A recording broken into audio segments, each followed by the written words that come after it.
तो hello everyone, welcome back to channel. कैसे हो आप सब? आई होप सब बड़े होंगे, अपनी पढ़ाई काफ़ी अच्छे से कर रहे होंगे। तो आज मैं लेकर आ गया हूँ आपके लिए यूनिट 5 का लेक्चर 2। तक हमने यूनिट 5 ये लेक्चर 1 तक कंप्लीट कर लिया था सारी चीज़ें। और हमने सिलेबस के साथ पिछले 3 साल में जितने भी आए हुए पीवाईक्यूज हैं वो भी हमने सॉल्व कर लिए हैं। अगर आपने डिस्क्रिप्शन में प्लेलिस्ट को जाकर चेकआउट नहीं किया है तो जाकर चेकआउट कर लो। वहाँ पर आपको प्लेलिस्ट मिल रही होगी, अच्छे से यहाँ तक पढ़ लो। फिर हम आगे देखेंगे, ठीक है। तो आज हम आगे देखेंगे। तो हमने कॉन्करेंसी पढ़ी थी कि कॉन्करेंसी होती क्या है, उसकी कुछ टेक्निक्स, बेसिकली हमने लॉकिंग टेक्निक्स पढ़ ली थी, लॉक बेस्ड प्रोटोकॉल देख लिया था। आज हम क्या क्या देखने वाले हैं? आज हम देखेंगे कि टाइम स्टैम्पिंग प्रोटोकॉल्स कौन कौन से हैं।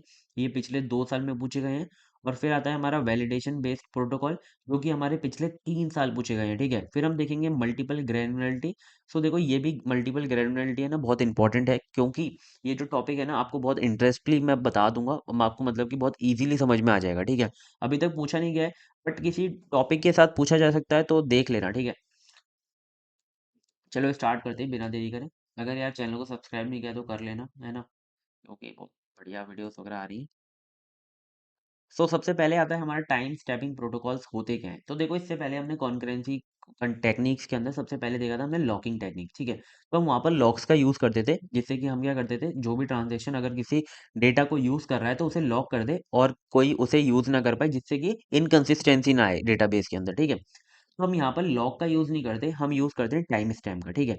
मतलब कि जब भी कोई नया ट्रांजेक्शन आएगा, उसको हम एक टाइम स्टैम्प अलोकेट कर देंगे, जिससे कि अगर उस टाइम स्टैम्प के बेस पर हम जो उनके एग्जीक्यूशन है, जो ट्रांजेक्शन के टाइम स्टैम्प के बेस पर करेंगे, ठीक है। मतलब कि एक टाइम पे अगर time stamp 1 and time stamp 2 आती है, ठीक है। तो टाइम स्टैम्प को अगर नंबर दे दिया 100 और जो ट्रांजेक्शन 2 है उसको हमने टाइम स्टैम्प दे दिया 200, ठीक है। यहाँ पर जो बड़ा ट्रांजेक्शन है ना, वो हमारा यंगर है, और जो छोटा है वो हमारा ओल्डर है, ठीक है। तो इसी के हिसाब से प्रायोरिटी हमारी दी जाती है, और इसी के हिसाब से जो एग्जीक्यूशन है किया जाता है टाइम स्टैम्प के बेसिस पे, ठीक है। तो यही पूरा कॉन्सेप्ट है, और ये हमारा 2023-24 और 21-22 में पूछा गया था, ठीक है। Time stamping protocols help in maintaining the serializability, ठीक है, of a transaction without using locks, ठीक है। सीरियलाइजिबिलिटी क्या होता है? बेसिकली जब ट्रांजेक्शन हमारे अगर नॉन सीरियल हैं और एज अ सीरियल रिजल्ट देते हैं, तो है ना, तो उसे हम सीरियलाइजिबिलिटी कहते हैं। मैंने यूनिट 4 के अंदर बहुत अच्छे से पढ़ाया था यार, पढ़ लेना, ठीक है। Each transaction is assigned a unique time stamp that determine the order of execution, ठीक है। बेसिकली हर एक ट्रांजेक्शन को एक यूनिक टाइम स्टैम्प दिया जाता है, और उसी यूनिक टाइम स्टैम्प के बेस पर हमारा जो ऑर्डर ऑफ एग्जीक्यूशन है उन ट्रांजेक्शन का, वो डिसाइड होता है, ठीक है। तो यही होता है हमारा टाइम स्टैम्प प्रोटोकॉल। अब हम एक एक करके देखेंगे। बेसिकली देखो, जो इसका बेसिक टॉपिक है, बेसिक जो आता है टाइम स्टैम्प, वो इसके अंदर हम पढ़ लेते हैं। लेकिन जो हमारे पीवाईक्यूज के अंदर ये पूछा गया है कि basic time stamp protocol and versus strict time stamp protocol के बारे में बताओ, ठीक है। तो इसी वजह से मैं आपको स्ट्रिक्ट टाइम प्रोटोकॉल भी बता रहा हूँ यहाँ पे, ठीक है। तो चलो देखते हैं एक एक करके। सबसे पहले हम देखते हैं कि बेसिक टाइम स्टैम्प प्रोटोकॉल होता क्या है। तो देखो, ये काम कैसे करता है वो हम देखेंगे, ठीक है। फिर देखो, लास्ट में मैं दोनों के आपको एग्जाम्पल दिखाऊंगा, आपको सारी चीजें क्लियर हो जाएंगी, ठीक है। सबसे पहले देखते हैं कि काम कैसे करता है। Each transaction is assigned a time stamp when it start. मतलब कि जब भी कोई ट्रांजेक्शन आता है और वो स्टार्ट होता है, तो उसको एक साइन कर दिया जाता है, क्या? Time stamp. All operations read write are executed in the order of their time stamps, ठीक है। The database maintain 2 time stamps for each data item.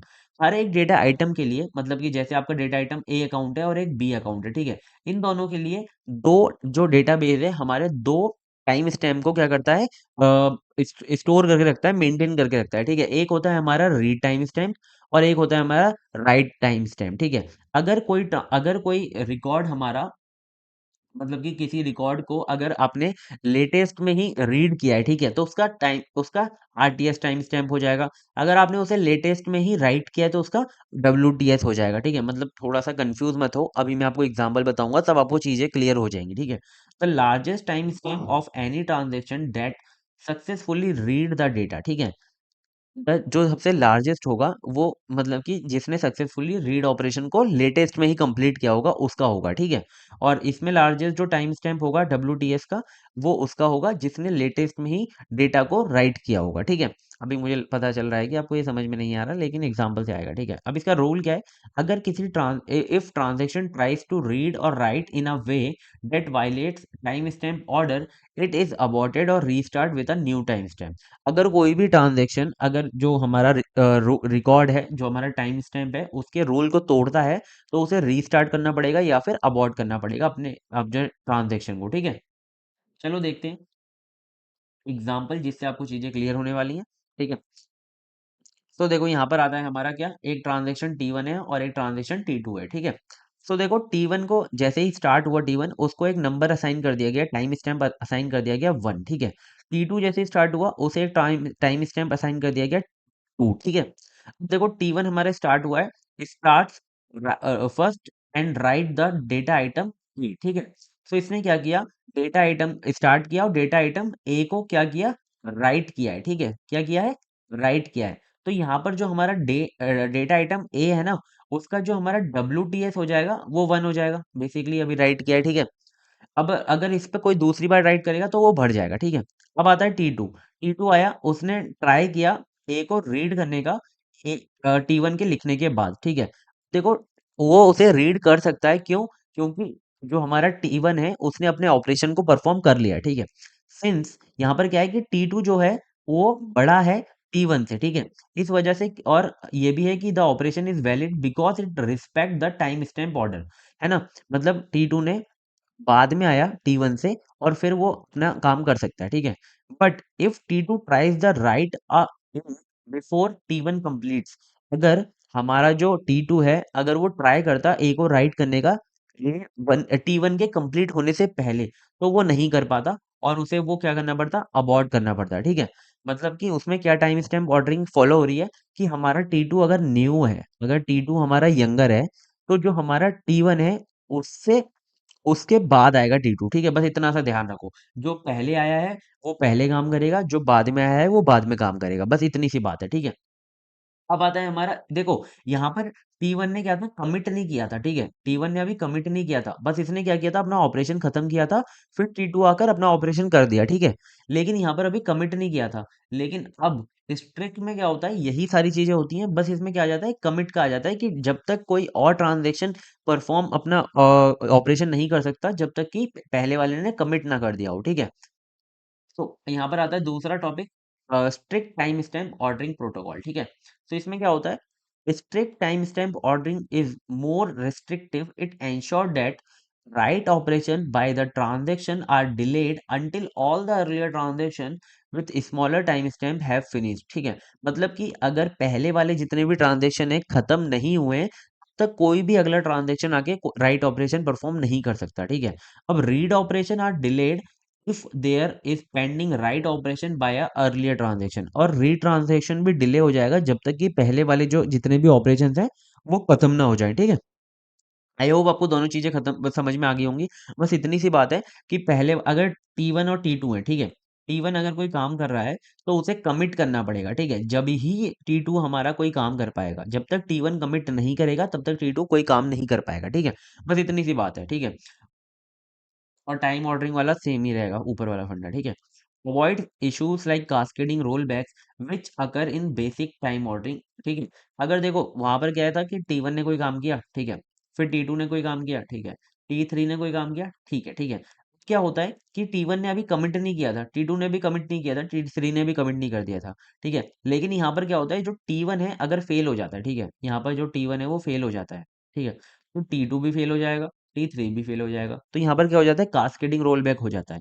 लेकिन अगर यहीं पर क्या होता है कि आपका जो T1 है वो काम करने के बाद कमिट कर देता है, फिर T2 अपना काम करने के बाद कमिट कर देता है, तो अगर T3 फेल होता है तो कोई दिक्कत नहीं आएगी, ठीक है। T3 ही फेल होगा, अगर T1 फेल होता है तो कोई दिक्कत नहीं आएगी, T1 ही फेल होगा, ठीक है, समझ रहे हो।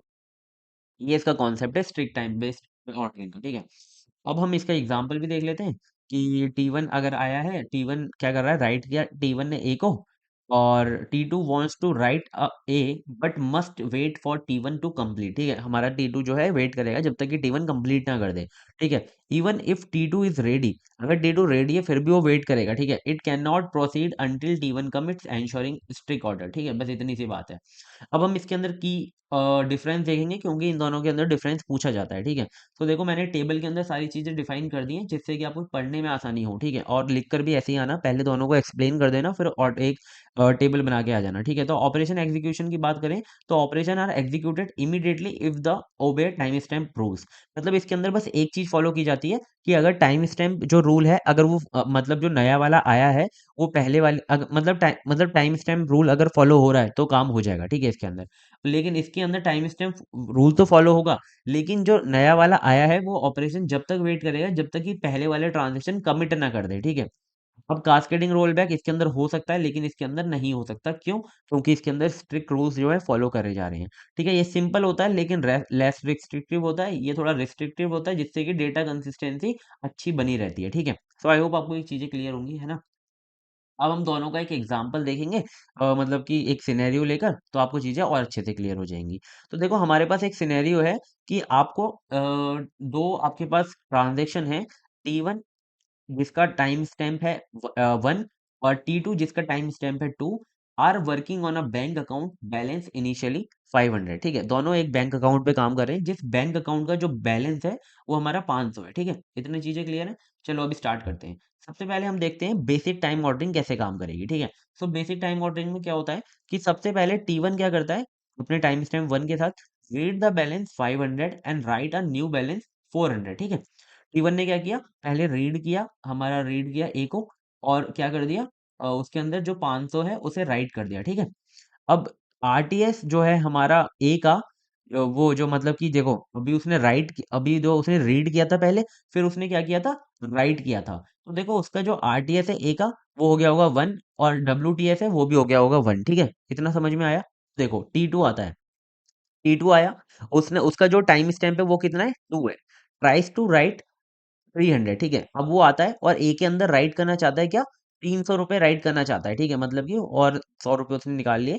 तो यहाँ पर ये देखेंगे हम टाइम स्टैम्प ऑर्डरिंग कैसे देखेंगे, ठीक है। तो इसमें हम देखेंगे कि जो हमारा टीएस है ना, उसकी वैल्यू कितनी है, TS2 की वैल्यू कितनी है, 2 है, ठीक है। क्या ये बड़ा है हमारा WTS से, एक है, क्योंकि इसे राइट करना है। अगर रीड करना होता तो हम रीड देखते, ठीक है। तो ये बड़ा है, तो हमारा जो WTS है ए का वो कितना है, 1 है। तो ये क्या है, बड़ा है। तो ये क्या है, ये वाली कंडीशन इसे फॉलो कर रहा है, तो ये अलाउड है, ठीक है। आई होप आपको समझ में आ गया होगा। अगर ये वाली कंडीशन फेल हो जाती तो वो नहीं लिख पाता और अबॉर्ट हो जाता, ठीक है। तो T2 राइट कर देगा 300 और अपडेट कर देगा WTS को कितना, 2, क्योंकि पहले एक बार हो गया, अब ये दूसरी बार हो गया, ठीक है। तो रिजल्ट क्या है इसका फाइनल, 300। आपको ये अब बहुत अच्छे से समझ में आ गया होगा, ठीक है। यहाँ पर इसने पहले T1 ने क्या किया, रीड किया और फिर राइट किया। तो जो हमारा ए था उसका जो आरटीएस था वो हो गया 1, और जो डब्ल्यूटीएस था वो कितना हो गया, 1। अब आया हमारा T2, जिसने क्या किया, जिसे ए के ऊपर क्या करना है, राइट ऑपरेशन परफॉर्म करना है, ठीक है। तो यहाँ पर एक कंडीशन बस चेक करी कि जो हमारा टीएस है ना, वो 2 का, वो कितना है, टीएस है 2 का 2, ठीक है। अब WTS कितना है ए का, वो है 1। तो ये कंडीशन क्या हो गई, ट्रू हो गई।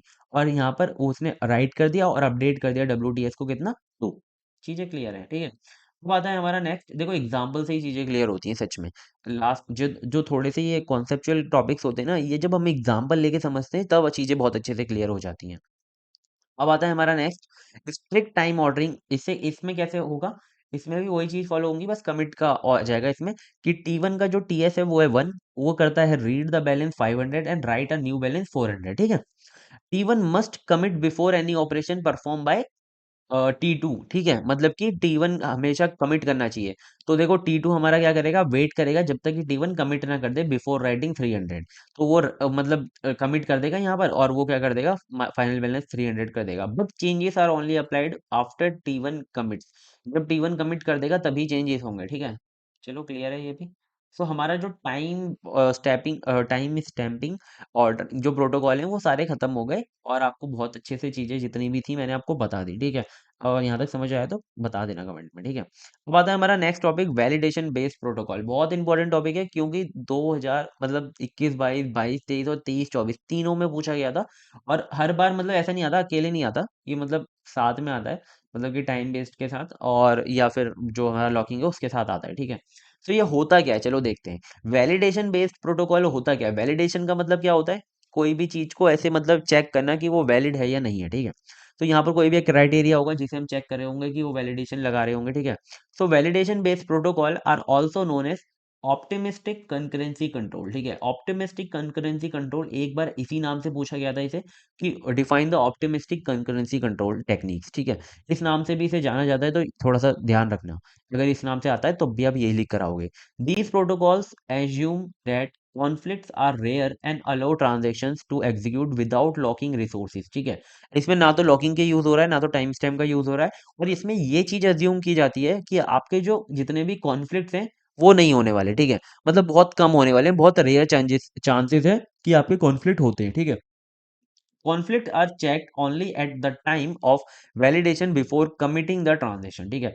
जब भी आप ट्रांजेक्शन को अपने कमिट कर रहे होंगे, तब आपका जो वैलिड आपकी जो ट्रांजेक्शन है उसे चेक किया जाएगा कि उसके अंदर कॉन्फ्लिक्ट आ रहा है कि नहीं। अगर आ रहा है तो उसे अबॉर्ट कर दिया जाएगा, अदरवाइज मूव कर दिया जाएगा आगे, ठीक है। बस इतनी सी बात है इसके अंदर, ठीक है। बस इसके अंदर बस एक कंडीशन याद रखना कि इसके अंदर ये अज्यूम किया जाता है कि जो हमारे कॉन्फ्लिक्ट हैं वो बहुत रेयर है, ठीक है। तो मतलब ये ऐसे डेटाबेस के अंदर ज्यादा यूज होता है जो कि ओनली रीड बेस्ड होते हैं, मतलब कि उसके अंदर सिर्फ आप रीड ऑपरेशन परफॉर्म कर रहे हो। या फिर ऐसे डेटाबेस के अंदर यूज किया जाता है जहां पर कि आपके बहुत कम चांसेस होते हैं कॉन्फ्लिक्ट्स के, ठीक है। सो आई होप ये क्लियर होगा। अब देखते हैं हम वर्किंग फेज ऑफ वैलिडेशन। तो बेसिकली इसके तीन फेज होते हैं: read phase, validation phase and right phase. और राइट फेज को बहुत लोग फिनिश फेज भी बोलते हैं। तो मतलब आप कुछ भी लिख सकते हो, राइट भी लिख सकते हो और फिनिश भी लिख सकते हो। तो एक एक करके देखेंगे। सबसे पहले आता है हमारा क्या, रीड फेज। तो रीड फेज में क्या होता है? The transaction reads data from the database and perform calculation और ऑपरेशन लोकली, ठीक है। इसके अंदर सारी चीजें लोकली हो रही हैं, मतलब कि कोई भी अपडेट नहीं हो रहा डेटाबेस के अंदर जब भी आप कोई डेटा रीड करते हो। During this phase no actual changes are made to the database. So data is stored and temporarily work space, जिसे हम क्या कहते हैं, बफर। तो मतलब कि रीड ऑपरेशन होता है, उसके अंदर कोई भी डेटाबेस के अंदर चेंजेस नहीं होते और सारी चीजें लोकली स्टोर हो रही होती हैं, ठीक है। अब आता है हमारा नेक्स्ट वैलिडेशन फेज, ठीक है। इसके अंदर कुछ वैलिडेशन फेज है ना। तो इसके अंदर क्या होता है? बिफोर कमिटिंग द सिस्टम, मतलब आपने सारा काम कर लिया है, बस आपका क्या रह रहा है, आपका कमिट, आपको मतलब फाइनल रह रहा है, ठीक है। अपडेट करना रह रहा है मतलब कि डेटाबेस को। तो इसमें क्या होता है? Before committing the system validates whether the transaction can be executed without conflicting with other transactions। तो यहाँ पर मतलब आपका सारा काम खत्म हो गया, तो फिर चेक होगा लास्ट में कि क्या आपकी जो ट्रांजेक्शन है वो बिना कॉन्फ्लिक्टिंग के किसी और ट्रांजेक्शन के क्या काम हो जाएगा उसका, मतलब चल जाएगी वो कि नहीं चलेगी, ठीक है। तो validation ensures serializability, meaning that transaction can appear to have been executed in isolation, ठीक है। तो यहाँ पर मतलब वैलिडेशन चेक होता है, अगर वो चेक हो गई तो वो मतलब ये एसिड प्रॉपर्टी हमारी जो है वो फॉलो करेगी, अदरवाइज नहीं करेगी और वो अबॉर्ट हो जाएगी, ठीक है। सो द वैलिडेशन चेक कैसे होता है? No other transaction has modified the data read by current transaction, ठीक है। The current transaction does not overlap with the execution of conflicting transaction. तो बेसिक सी बात है कि no other transaction has modified, मतलब कि जो भी रीड किया गया है वो मॉडिफाई नहीं हुई है, और जो हमारे करंट ट्रांजेक्शन्स हैं वो किसी के साथ ओवरलैप नहीं कर रहे हैं, ठीक है। सो बस इतनी सी ये दो चीजें होती हैं, ये मैंने आपको पहले कॉन्करेंसी प्रॉब्लम्स के अंदर भी बताई थी।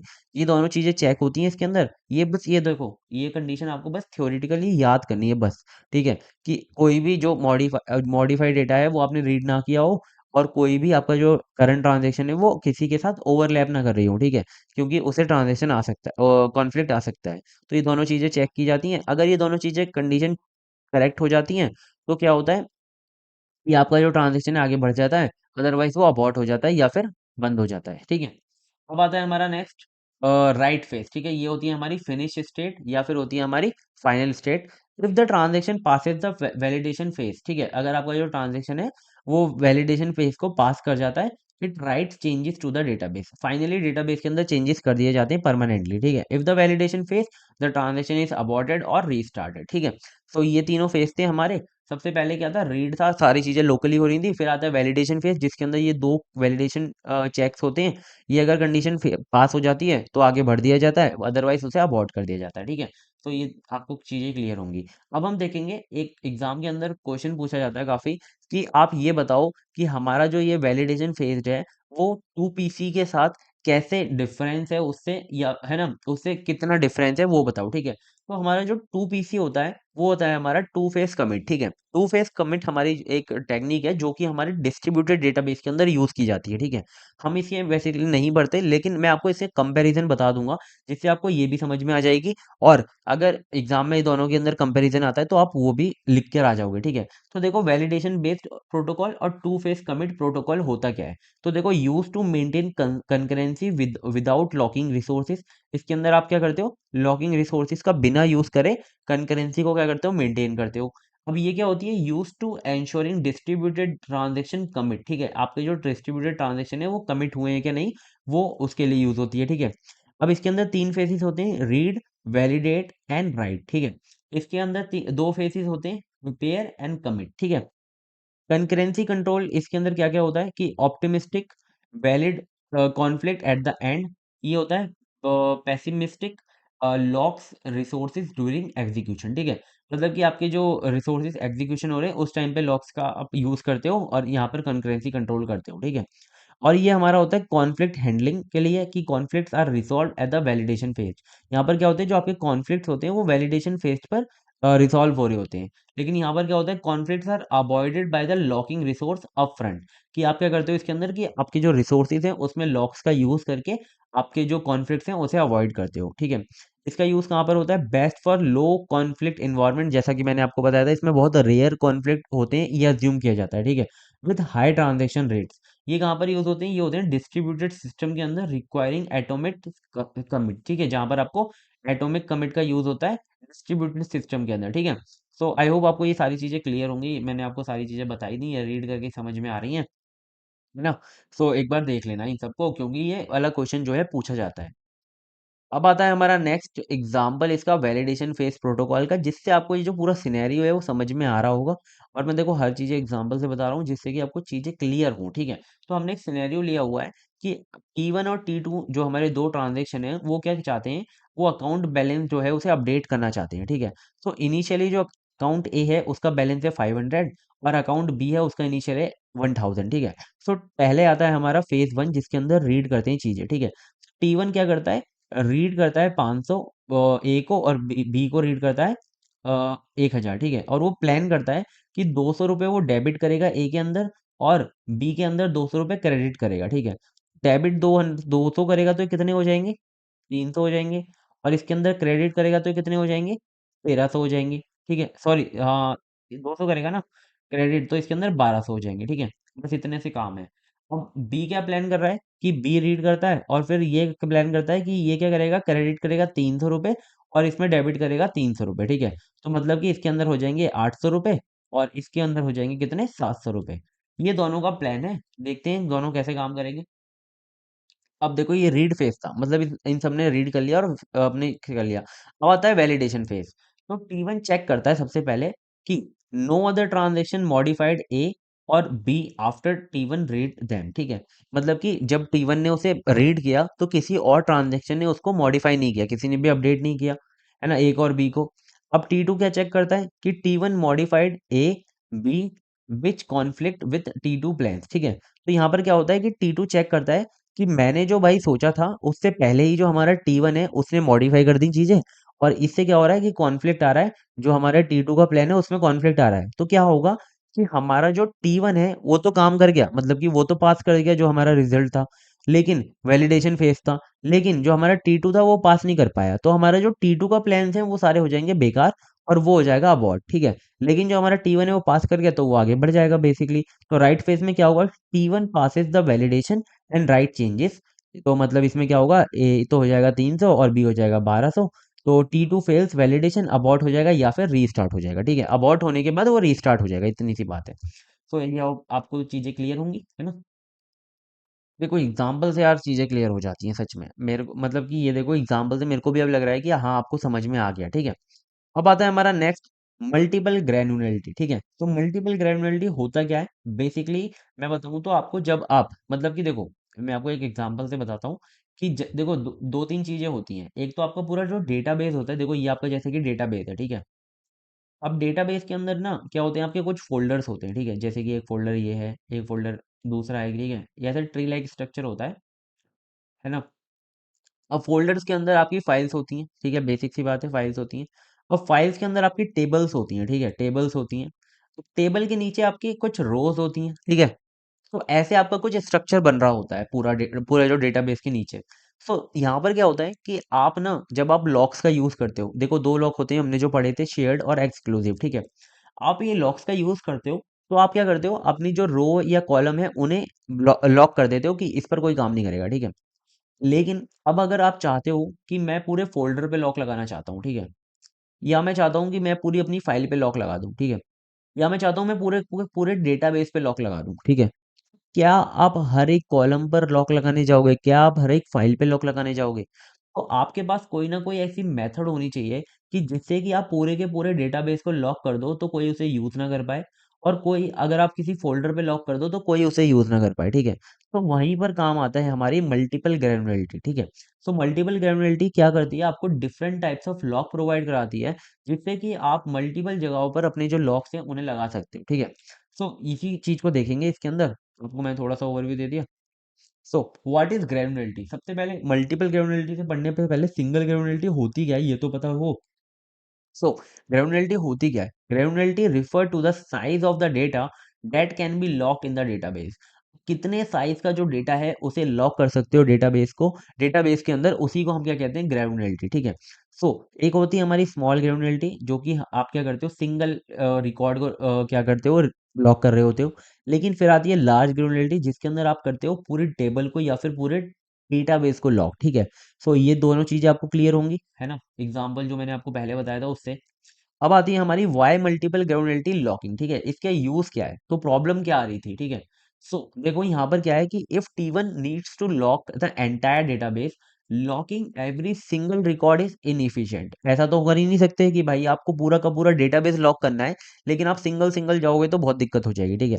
If another transaction T2 needs just one record, locking the whole database affects concurrency unnecessarily.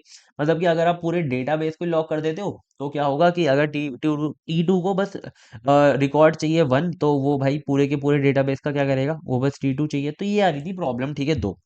अब इन प्रॉब्लम का सॉल्यूशन क्या है, मल्टीपल ग्रैन्युलरिटी, ठीक है, allows locking different parts of the database like record file areas, ठीक है, depending on the need of the transaction. This balance improves both efficiency and concurrency, ठीक है। सो इससे क्या होता है कि अभी हम देखेंगे इसको बहुत अच्छे से, चिंता मत करो। सो देखो, ये इसका सॉल्यूशन था कि मल्टीपल ग्रैन्युलरिटी को लाओ, तो इससे क्या होगा कि आपकी सारी चीजें सॉल्व हो जाएंगी। तो मल्टीपल ग्रैन्युलरिटी होती क्या है, अब हम और अच्छे से देखते हैं, है ना। तो हायरार्की ऑफ लॉक्स। सो देखो, लेवल ऑफ लॉक्स एक बार पूछे गए थे, है ना, लेवल ऑफ ग्रैन्युलरिटी पूछी गई थी। तो लेवल ऑफ ग्रैन्युलरिटी के अंदर आप ये चीजें लिख कर आओगे, 2 नंबर के अंदर पूछी गई थी एक बार, मुझे याद है ना, मैं लिखना भूल गया हूँ यहाँ पे। सो देखो, हायरार्की ऑफ लॉक्स क्या होता है, the database is divided into levels like a tree. तो हमारा जो पूरा डेटाबेस होता है वो एक ट्री की तरह डिवाइडेड है लेवल्स के अंदर, ठीक है। सो वो ट्री क्या है, देखो ये वाले ऐसे ट्री है, ठीक है। तो देखो, ये चार चार लेवल के अंदर डिवाइडेड है। पहला जो हमारी हाईएस्ट लेवल है वो क्या है, डेटाबेस, ठीक है। ये हमारा क्या है, डेटाबेस, इसे लेते हैं, ठीक है, ब्लैक नहीं, इसे लेते हैं, हाँ। तो पहला हमारा क्या है, लेवल, डेटाबेस। तो सेकंड लेवल क्या आती है हमारी, एरिया। मतलब कि आपके डेटाबेस के अंदर कौन कौन सी कैटेगरी है, कि मतलब आपका एक स्कूल का डेटा है, कि यूनिवर्सिटी का डेटा है, अलग अलग मतलब कैटेगरी है। तो वो आता है हमारा एरिया, ठीक है। अब एरिया के बाद आती है हमारी फाइल्स। अब इस एरिया के अंदर दो फाइल हैं, है ना, जैसे कि स्कूल के अंदर कौन कौन सी फाइल्स होंगी, कि भाई स्टूडेंट का मतलब कि एक क्लासरूम का डेटा हो गया, है ना, एक स्टाफ रूम का डेटा हो गया, है ना। तो ऐसे कुछ फाइल्स हैं, ठीक है। अब वो फाइल का क्या मतलब है, लाइक अ टेबल, ठीक है।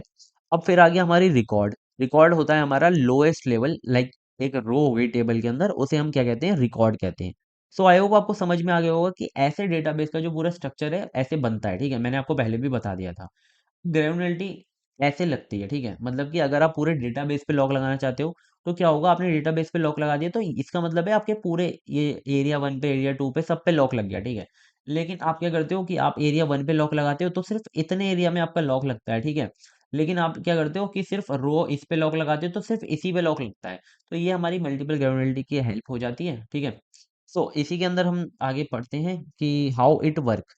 Transaction can lock any node, ठीक है। ट्रांजेक्शन क्या है, किसी भी नोड को लॉक कर सकता है, जैसे कि डेटाबेस को, टेबल को, रिकॉर्ड को। व्हेन नोड इज लॉक, अगर कोई लॉक रिकॉर्ड लॉक हो जाता है अगर कोई नोड, तो all the descent are implicit locked in the same node. मतलब क्या होगा कि उसके अंदर क्या होगा कि जितने भी नीचे वाले हैं वो सारे लॉक हो जाएंगे, बस इतने सी बात है, ठीक है। कि अगर कोई बंदा किसी टेबल को लॉक करता है तो उसके अंदर जितने भी रिकॉर्ड्स आती हैं वो भी अपने आप ही लॉक हो जाएंगे, ठीक है।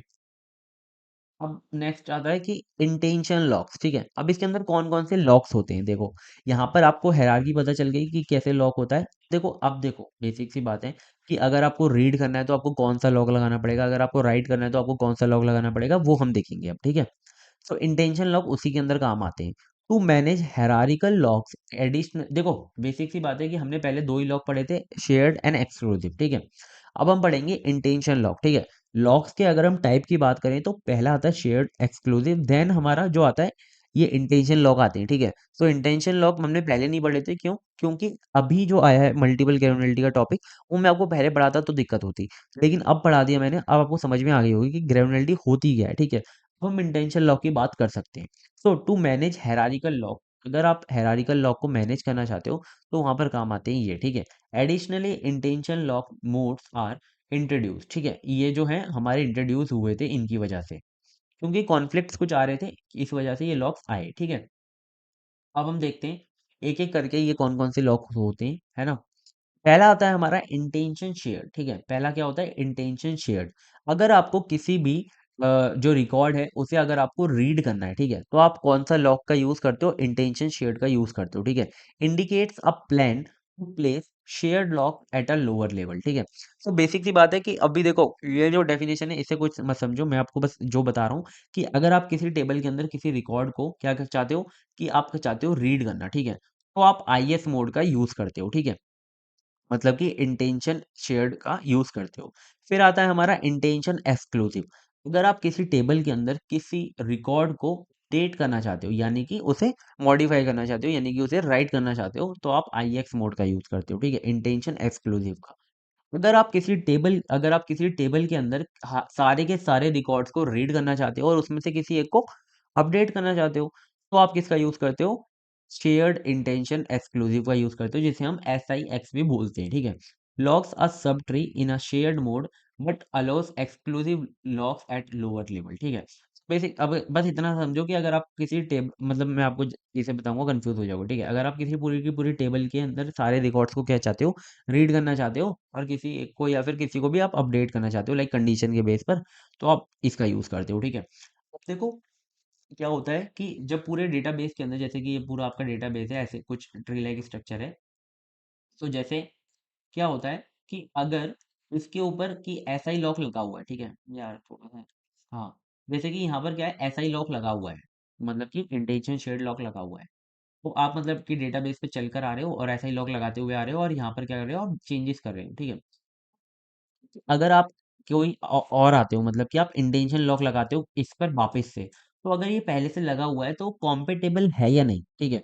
कि मतलब अगर पहले आई एस लगा हुआ है फिर आप एस आई एक्स लेकर आते हो तो वो साथ में कॉम्पेटेबल है या नहीं, वो हम किससे चेक करते हैं? कॉम्पेटेबल टेबल से चेक करते हैं, ठीक है। जो मैट्रिक्स होती है, हमने जब लॉक्स पढ़े थे पहले वाले लेक्चर के अंदर, उसके अंदर हमने शेयर्ड और एक्सक्लूसिव के भी एक टेबल पढ़ी थी, ठीक है। इसके अंदर भी हम वो टेबल देख रहे होंगे, ठीक है। और अभी चिंता मत करना, अभी मैं आपको बहुत अच्छे अच्छे एग्जाम्पल दूंगा इसके, तो आपको बहुत अच्छे से चीजें क्लियर हो जाएंगी, ठीक है। लास्ट है ना। सो देखो कॉम्पेटिटिव टेबल, ये बेसिकली जो हमारी लॉक कॉम्पेटिबिलिटी मैट्रिक्स है, इसको यार याद करना पड़ेगा आपको, ठीक है। ये थोड़ा सा ऐसा है कि बहुत लोग याद नहीं कर पाते इसे, तो आप देखो याद कर लेना इसे, कि अगर पेपर के अंदर अगर ये टॉपिक आता है, आप ये टेबल बना के आते हो ना, सच में बहुत अच्छा इंप्रेशन पड़ेगा, ठीक है। सो देखो यहाँ पर क्या होता है कि यहाँ पर है हमारा इंटेंशन शेयर्ड, यहाँ पर है हमारा इंटेंशन एक्सक्लूसिव, यहाँ पर है हमारा शेयर्ड लॉक, यहाँ पर है हमारा शेयर्ड इंटेंशन एक्सक्लूसिव, और यहाँ पर है एक्सक्लूसिव। यहाँ पर भी बिल्कुल सेम वैसे ही लिखे हुए हैं कि अगर आपकी टेबल के अंदर मतलब आईएस लगा हुआ है, ठीक है, तो अगर दूसरी बार आईएस आता है तो कॉम्पेटेबल है, कोई दिक्कत नहीं है, ठीक है। अगर टेबल के अंदर आपका आई एक्स लगा हुआ है तो वापस से अगर आई एस आता है या आई एक्स आता है तो कॉम्पिटेबल है, ठीक है। लेकिन अगर शेयर्ड आता है तो कॉम्पिटेबल नहीं है, ठीक है। अगर एस आई एक्स आता है कॉम्पिटेबल नहीं है, अगर एक्स आता है कॉम्पिटेबल नहीं है, ठीक है। ये थोड़ा सा दिमाग में रखना, क्योंकि वो एग्जाम्पल अभी हम देखेंगे ना, तो चेक करेंगे हम इनको, अगर कॉम्पिटेबल होगा तो ही हम आगे बढ़ेंगे, वरना हम आगे नहीं बढ़ सकते। अगर कॉम्पिटेबल नहीं है, देखो बेसिक सी बात है, अगर किसी मतलब जैसे आर वन आपकी कोई एक रिकॉर्ड है, ठीक है। आर वन आपका कोई रिकॉर्ड है, ठीक है। अगर उस पर पहले से हम देखते हैं, अगर उस पर पहले से क्या है कि IX लगा हुआ है, ठीक है, IX इंटेंशन एक्सक्लूसिव लगा हुआ है, ठीक है। वो आप चाहते हो कि आप इस पर एस लगाना चाहते हो, आप इस पर शेयर्ड लॉक लगाना चाहते हो, ठीक है। तो शेयर्ड लॉक लगाने के लिए क्या होगा कि आप चेक करोगे कॉम्पेटिबिलिटी जो टेबल है उसके अंदर क्या ये कॉम्पेटिबल है या नहीं। तो देखो यहाँ पर हमारा क्या लगा हुआ है, IX लगा हुआ है, ठीक है। IX और शेयर्ड जो है क्या साथ में कॉम्पेटिबल है, नहीं है। तो आप उसे नहीं लगा पाओगे, ठीक है, आप एस को नहीं लगा पाओगे और आपका जो एस है उसे आप अबॉर्ट कर दोगे, वापिस भेज दोगे, ठीक है। लेकिन अगर IS लगा हुआ है और आप लाते हो किसे, IX को वापस लाते हो, ठीक है, तो आप उसे लगा सकते हो और वो कॉम्पेटेबल है। अगर वो IS लाते हो तब भी वो कॉम्पेटेबल है, ठीक है, और कोई कॉम्पेटेबल इसके साथ नहीं है। बस इतना सा समझ लेना, ठीक है। सो आई होप आपको ये चीजें क्लियर होंगी। अब आता है हमारा एग्जाम्पल सिनेरियोस। चार हम एग्जाम्पल देखेंगे, आपको चीजें बहुत अच्छे से क्लियर हो जाएंगी, ठीक है। सो देखो यहाँ पर बढ़िया सा कलर लेते हैं, येलो ले लेते हैं, ठीक है, येलो ब्लू ले। तो देखो यहाँ पर हमारे पास पहला ट्रांजेक्शन है T1 जो कि रीड करना चाहता है एक रिकॉर्ड को, ठीक है। तो एक्शन इसके अंदर क्या हो रहा है कि T1 रीड रिकॉर्ड RA2, ठीक है, मतलब कि यहाँ फाइल A के अंदर। तो यहाँ पर हमारी फाइल A है और यहाँ पर RA जैसे RA1 है वैसे ही यहाँ पर कोई RA2 मान लो है, ठीक है। तो यहाँ पर वो क्या करना चाहता है कि उसे रीड करना चाहता है, तो ठीक है। तो रीड के लिए बेसिकली हमने पहले में देखा था शेड का यूज करते हैं, लेकिन हम यहाँ पर क्या कर रहे हैं, इस पूरे में ग्रेनुलरिटी लॉक लगाएंगे, ठीक है। तो ग्रेनुलरिटी लॉक में लिए क्या क्या यूज करते हो आप, इंटेंशन शेड का यूज करते हो, ठीक है। तो आप डेटाबेस पे क्या लगाओगे, IS लगाओगे, ठीक है। आप ऐसे ही तो जाओगे हायरार्की, ऐसे ही डायरेक्ट नहीं पहुंच जाओगे वहां पर, आपको एक एक हायरार्की से जाना पड़ेगा, ठीक है। तो आपने IS लगा दिया डेटाबेस के ऊपर, फिर आपने IS लगा दिया एरिया के ऊपर, ठीक है। फिर आपने क्या किया, IS लगा दिया FA के ऊपर, ठीक है। फिर आप पहुंच गए R2 पर और आपने क्या किया, S मोड लगाकर उसे क्या कर लिया, रीड कर लिया, बस इतना सा काम था, ठीक है। अब ये समझ में आ गया होगा। अब आता है हमारा नेक्स्ट, इसे पहले डिलीट कर दूंगा, हाँ डिलीट कर देता हूँ, चलो। फिर आता है हमारा नेक्स्ट T2, ठीक है। सो T2 है, अब हमारा T2 क्या करना चाहता है, अपडेट करना चाहता है रिकॉर्ड को, ठीक है। T2 wants to modify record RA9 in the file A. File A के अंदर कोई RA9 करके होगा, उसको वो रिकॉर्ड करना चाहता है। तो क्या होगा, डेटाबेस के ऊपर आप IX लगाओगे और आप फिर एरिया के ऊपर IX लगाओगे, फिर आप फाइल ए के ऊपर IX लगाओगे, फिर आप RA9 के ऊपर क्या लगाओगे, एक्स मोड लगाओगे, यानी कि एक्सक्लूसिव का यूज करोगे और आप राइट कर दोगे, ठीक है। ऐसा होगा। लेकिन अभी ये क्या हो रहा है कि T1 और T2 क्या है, अलग अलग चल रहे हैं। लेकिन अगर ये साथ में चल रहे होते, ठीक है, मतलब कि अगर ये साथ में चल रहे होते तो पहले से इसमें क्या लगा होता, जो हमारा ये जो DBMS है, डेटाबेस है, उसके ऊपर क्या लगा होता, IS लगा होता। तो क्या IS और IX क्या कॉम्पिटेबल है, आपको पहले चेक करना पड़ता, ठीक है। तो यहाँ पर देखो क्या IX और IS कॉम्पिटेबल है, हाँ है, तो कोई दिक्कत नहीं आती, वो काम हो जाता, ठीक है। ये हो गया। अब आता है हमारा नेक्स्ट ट्रांजेक्शन T3, ठीक है। तो हमारा जो ट्रांजेक्शन है वो 3 वाला, उसके अंदर क्या होगा कि आप क्या चाहते हो कि आप चाहते हो कि सारे के सारे रिकॉर्ड को रीड करना एक फाइल में थे, ठीक है। तो आप रीड करना चाहते हो सारे रिकॉर्ड को जो कि फाइल ए के अंदर है, ठीक है। तो इस वाले रिकॉर्ड को आप सबको रीड करना चाहते हो, ठीक है। तो आपको कौन कौन से रिकॉर्ड का, आपको कौन कौन से लॉक का नीड पड़ेगी, तो आपको डेटाबेस पे लगाना पड़ेगा IS, आपको एरिया पे लगाना पड़ेगा IS, और आप FA पे लगाओगे क्या, S, और आप सबको क्या कर लोगे, रीड कर लोगे, बस हो गया काम। देखो यहाँ पर हमने पहले क्या लगा हुआ था, अभी तो ये अलग अलग चल रहा है, लेकिन हमने देखो यहाँ पर पहले क्या लगाया था, हमने FA के ऊपर पहले क्या लगाया था, FA के ऊपर हमने लगाया था IX, ठीक है। यहाँ पर देखो FA पर क्या लगाया था हमने, IX। अब हम इसके, अगर हम दोनों को साथ में चला रहे हैं तब मैं बात कर रहा हूँ, ठीक है। और अब हम क्या लगा रहे हैं, अब हम T3 में आकर FA पर क्या लगा रहे हैं, S लगा रहे हैं, ठीक है। तो मतलब इतना समझो कि FA पर पहले IX लगा हुआ है, अगर आप T3 इसी के साथ लाते हो, ठीक है, मतलब साथ में चलाते हो, तो आप S को लगा सकते हो या नहीं लगा सकते, ठीक है। तो आपको चेक करना पड़ेगा कॉम्पेटिबिलिटी टेबल में, ठीक है। सो देखो यहाँ पर जो हमारा IX है उसके साथ जो S है वो हमारा कॉम्पेटेबल नहीं है, ठीक है। तो आप यहाँ पर ये S जो है नहीं लगा सकते, आप समझ गए होंगे। लेकिन अगर अलग अलग काम कर रहे हैं तो कोई दिक्कत नहीं है, लेकिन साथ में नहीं चला सकते, तो S वाला क्या होगा, रोल बैक करना पड़ेगा आपको। तो आपको समझ में आ गया होगा कि कॉम्पेटिबिलिटी जो टेबल है वो कितनी इंपॉर्टेंट है। आपको ये चेक करना पड़ेगा, अगर IX और X जो है साथ में कॉम्पेटेबल नहीं है तो X वाला नहीं आएगा, IX पहले से रहेगा, ठीक है। अब बात करते हैं फोर्थ सिनेरियो की। तो ट्रांजेक्शन 4, ये क्या करना चाहता है, ये पूरे के पूरे जो डेटाबेस है उसको रीड करना चाहता है, ठीक है। तो आपको कुछ नहीं करना, आपको डेटाबेस पे क्या लगाना है, एस लॉक लगाना है, और आप पूरे डेटाबेस को रीड कर पाओगे, ठीक है। समझ में आ गया होगा आपको। अब आता है हमारा यहाँ पर, एक मैंने यहाँ पे प्रॉब्लम लिखी है कि प्रॉब्लम कहाँ पर आएगी, ठीक है। सो देखो, अगर T1, T3 और T4 अगर आप इसको चलाते हो साथ में, इन तीनों को अगर आप साथ में चलाते हो तो कोई दिक्कत नहीं आएगी, ठीक है।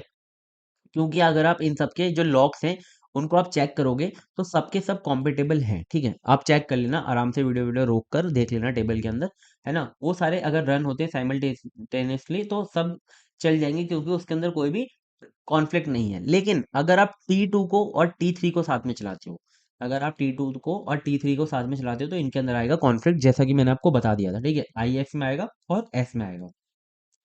और अगर आप T2 और T4 को चलाते हो साथ में, अगर आप T2 और T4 को चलाते हो साथ में, तब भी आएगा कॉन्फ्लिक्ट। क्यों? क्योंकि आपने T2 के अंदर भी IX लगाया हुआ था डेटाबेस के ऊपर, और आप यहाँ पर S लगा रहे हो, और साथ में ये दोनों कॉम्पिटेबल नहीं है, ठीक है। तो ये भी आएगा कॉन्फ्लिक्ट, और ये दोनों साथ में नहीं चल पाएंगे, ठीक है। दोनों में से एक ही चल पाएगा। आई होप आपको समझ में आ रहा होगा, ठीक है। तो यहाँ पर हमारा जो मल्टी ग्रेनुलरिटी है उसका भी टॉपिक खत्म होता है। आई होप मैंने आपको बहुत अच्छे से समझा दिया, ठीक है, और आपको समझ में भी आ गया है। अब देखो, ये तीनों जो हमारे टॉपिक थे बहुत इंपॉर्टेंट टॉपिक थे, और तीनों ही पीवाईक्यू के अंदर आए हुए हैं, ठीक है। जो हमारे पहले के शुरू के दो हैं वो 10 मार्क्स में आते हैं, लेकिन मल्टी ग्रेनुलरिटी के जो टॉपिक है वो लेवल ऑफ फ्लॉक्स हमारा आया था एक बार, ठीक है। पीवाईक्यू के अंदर 2 मार्क्स में आया था, लेकिन आया तो था, ठीक है। तो आ सकता है यार, हर बार नहीं आता तो इसका मतलब ये नहीं है कि इस बार भी ना आए, इस बार भी आ सकता है, ठीक है। बहुत अच्छा टॉपिक था ये, और मुझे भी पढ़ाने में मजा आया, ठीक है। सो यहाँ तक हमने कंप्लीट कर लिया। ग्रेजुअलिटी के अंदर हम नेक्स्ट लेक्चर के अंदर कोशिश करूंगा कि मैं तीनों टॉपिक साथ में करा दूं, ठीक है। तो यहाँ तक हमारे सारी चीज़ें कंप्लीट हो गई हैं यार। अगर अभी तक चैनल को सब्सक्राइब नहीं किया तो कर लो, और वीडियो को जाके चेकआउट कर लेना, डिस्क्रिप्शन में आपको प्लेलिस्ट का लिंक मिल जाएगा। और लाइक कर देना है वीडियो को अगर पसंद आई है। बाय बाय, मिलते हैं नेक्स्ट वीडियो में, तब तक के लिए take care, all the best for your exams.